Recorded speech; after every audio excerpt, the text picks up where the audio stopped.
Academy Award-winning director Mel Gibson has been a fixture in Hollywood, and in recent years, he's overcome some major personal struggles. Now 10 years sober, with a baby on the way, Mel is back in the director's chair for Hacksaw Ridge. Yeah, the film is a true story of an Army medic named Desmond Doss who has served his country during World War II. He was a pacifist who refused to pick up a weapon on religious grounds, and throughout the war, saved the lives of 75 men without firing a shot. It's an unbelievable true story. I had the chance to sit down with Mel to talk about this powerful film. Take a look.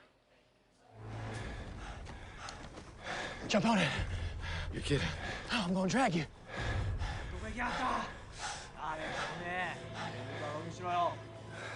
Let's do it. Ready? Yeah. Let's go.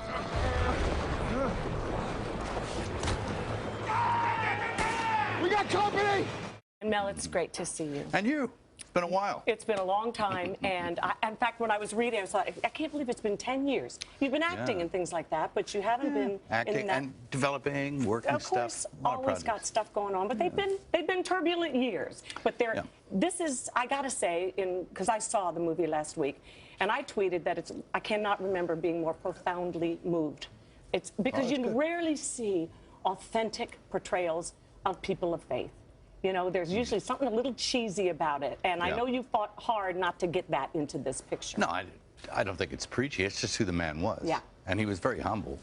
And he went into the worst place on earth. I mean, he was an ordinary man doing extraordinary things in incredibly difficult circumstances. I mean, the hell of combat, the epicenter of hell, of war. And he was armed with nothing more than his faith, a conscientious objector. He wouldn't touch a weapon.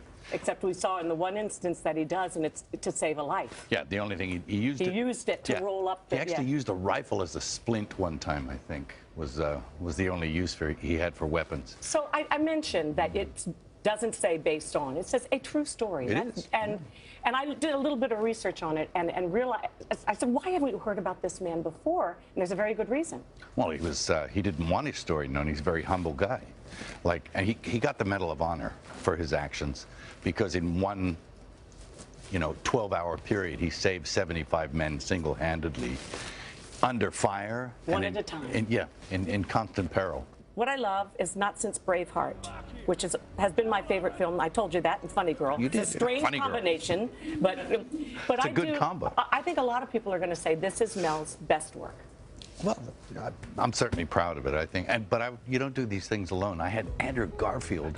Oh, please. And Vince Vaughn and Sam Worthington and Luke Bracey and Teresa Palmer and just, Hugo Weaving. I mean, these people are amazing. Everybody brought their A game. And I also love the fact, because it is, I got to tell you, if it's not for the faint of heart, if you couldn't watch Saving Private Ryan, you would not be able to watch this. But you should, because it's not gratuitous, it's real. No. It's what really happens in war. Yeah. The other thing I was reading about you yesterday, and you had said about Desmond, and I think it's true of anybody that struggles with faith in life. You said he honed his spirituality while he was in hell. Yeah, sure. Yeah, it's juxtaposed against the hell of war, which reduces most men to the level of animals. He never lost his equilibrium. He honed his higher self, and he performed acts of love. I mean, greater love hath no man than he give his life for a friend.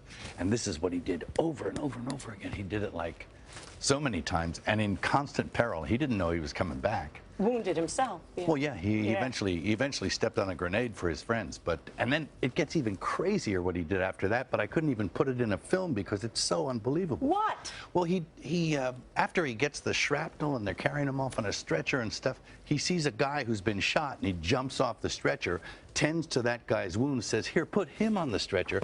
Then he crawls back, 300 yards, and he gets shot up again by snipers and stuff. It was like. And you left that out? Well, kind of, because it was almost too much to believe. And incidentally, he saved 75 guys on Hacksaw Ridge, but he was in Guam and Leyte as well, and he saved other guys there. So he was always dragged. So there's a sequel. A prequel, actually. A prequel. Oh, yeah, those were before. The other miracle of this movie is that you did it in 59 days. Oh, yeah. Oof. About half the schedule of Braveheart for less money. And that was 20 years ago. So it's one of those things. Because nowadays, you see independent films. I mean, if the superhero, and believe me, Desmond Doss was a superhero, but if he's not wearing spandex, you don't get a budget. It is great to see you, and as I told you, I'm personally so happy for you. Yeah. Congratulations on the movie. Congratulations on the new baby on the way, and all the great things happening for Mel Gibson. Yeah, you deserve it, sweetie. Thank you. All righty. Hacksaw Ridge opens tomorrow.